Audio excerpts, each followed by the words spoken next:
Hello, അങ്ങനെ കാത്തിരിപ്പിനൊടുവിൽ പുഷ്പ 2 എന്ന ചിത്രത്തിൻ്റെ ആദ്യ ഫാൻ ഷോ ആരംഭിച്ച് ചിത്രത്തിൻ്റെ ഫസ്റ്റ് ഹാഫ് റെസ്പോൺസൊക്കെ പുറത്തുവന്നിരിക്കുകയാണ്.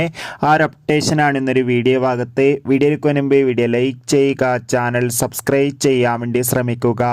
അല്ലു അർജുൻ, രശ്മിക, ഫഹദ് എന്നൊക്കെ പ്രധാന കഥാപാത്രങ്ങളായെത്തി ഇന്ന് റിലീസ് ചെയ്ത ചിത്രമായിരുന്നു പുഷ്പ 2. എല്ലാ സിനിമാ പ്രേമികളും ഒരേപോലെയായിരുന്നു പുഷ്പ 2 എന്ന ചിത്രത്തിൻ്റെ റിലീസിനായി കാത്തിരുന്നത്. ഫൈനലി ചിത്രത്തിൻ്റെ ആദ്യ കേരള ഫാൻ ഷോ ആരംഭിച്ച് ഇപ്പോൾ ചിത്രത്തിൻ്റെ ഫസ്റ്റ് ഹാഫ് റെസ്പോൺസ് ഒക്കെ പുറത്തുവന്നിരിക്കുകയാണ്.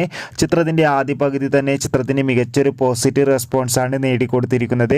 ചിത്രം മികച്ചൊരു ആക്ഷൻ ത്രില്ലറാണെന്നും ചിത്രത്തിൽ അല്ലു അർജുൻ്റെയും ഫഹദിൻ്റെ അതിഗംഭീരമായ പെർഫോമൻസ് ഒക്കെ കാണാൻ വേണ്ടി സാധിക്കുന്നുണ്ടെന്ന് റിപ്പോർട്ടുകൾ സൂചിപ്പിക്കുകയാണ്. എന്തായാലും പുഷ്പ 2 എന്ന ചിത്രത്തിൻ്റെ കൂടുതൽ അപ്ഡേഷൻ അറിയാൻ വേണ്ടി നമുക്ക് കാത്തിരിക്കാം. ചിത്രത്തിന് വേണ്ടി എത്ര പേര് കാത്തിരുന്നു തീർച്ചയായും കമൻറ്റ് ബോക്സിൽ രേഖപ്പെടുത്താൻ വേണ്ടി ശ്രമിക്കുക. Bye bye.